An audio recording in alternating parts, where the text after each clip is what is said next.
อะไรหรอมะลิจะเฮียบแย่แล้วค่ะคุณหมอไปเร็วค่ะโอ๊ยเจ๊โอ๊ยทำไมมันปวดอย่างเงี้ยโอ๊ยทำใจดีๆไว้นะคะเจ๊ปวดมานานหรือยังคะหลายชั่วโมงแล้วอะวันก่อนอะมึงปวดกันรอบๆสะดือแต่วันนี้มึงย้ายมาปวดตรงเนี้ยตรงนี้หรือเปล่าเบาๆเจ๊ไม่ได้จะขาว่าล่ะคุณหมอว่าเจ็บอ่ะจะทำอะไรด้วยนี่คนเจ็บเบื่ออาหารท้องผูกหรือว่าท้องเสียด้วยหรือเปล่าอ่ะอาม่ามีท้องเสียแล้วก็อาเจียนบ่อยๆเห็นอีบอกว่าเป็นโรคกระเพาะไส้ติ่งอักเสบต้องส่งไปที่โรงพยาบาลหมอไปไม่ได้หรอกฝนตกหนักขนาดนี้ถนนมันใช้ไม่ได้หรอกหมอแต่จะปล่อยคนเจ็บแบบนี้ไม่ได้นะถ้าไส้ติ่งแตกขึ้นมาถึงตายก็ได้นะคุณไอ้ยาเอามาสีเลี้ยวเอามาโอ้ยยังไม่ตายเอาไว้อ่ะคุณหมอช่วยว่าเลยจะจบอะไรกันรีบทำเดี๋ยวไม่ไหวแล้วคุณหมอ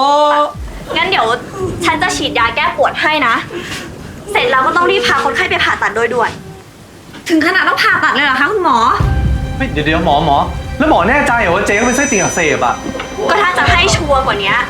ก็ต้องตรวจเลือดต้องเอ็กซเรย์ต้องทำ CT สแกนแต่ว่าเราไม่มีอะไรสักอย่างเจ๊คะขยับ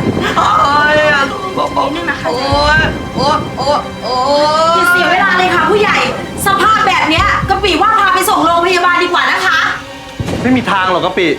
พายุเข้าหนักขนาดเนี้ยถนนข้างนอกมันกลายเป็นโคลนไปหมดแล้วจะออกไปต้องใช้เวลาอย่างต่ำ5 ชั่วโมงแล้วถ้าไปติดลมนะกะปิมีหวังได้แช่ทั้งคืนแน่แล้วถ้าคนเจ็บเกิดไส้ติ่งแตกหรือว่าช็อกขึ้นมาคุณจะว่ายังไงเฮ้ยหมอหรือก็ทำอะไรสักอย่างสิหรือจะปล่อยให้อามาตกตายอย่างนี้หรอไม่ได้นะ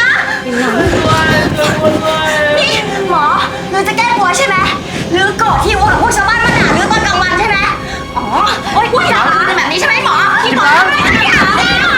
ไม่ใช่นะกิมลังแต่ว่าฉันไม่ใช่ศัลยแพทย์ฉันผ่าตัดคนเดียวไม่ได้อัวไม่เชื่อหรือหลอกอัวหรือโกหกอัวกินล้างอย่าทำแบบนี้สิคุณหมอเขาพูดความจริงนะใจเย็นๆก่อนหมอช่วยด้วยก็ได้ฉันจะลองเสี่ยงดูคนนี้ไม่เกี่ยวข้องออกไปรอข้างนอกมะลิกะปิจำที่ฉันเคยสอนได้ไหมเอาจริงเหรอคะคุณหมอกะปิจำได้ค่ะที่คุณพี่เคยสอนไว้ใช้ในกรณีฉุกเฉินดีงั้นเตรียมเครื่องมือผ่าตัดเลยแอป CS 3 Plus ดูสดและย้อนหลังฟรีได้ที่แรกดาวน์โหลดเลย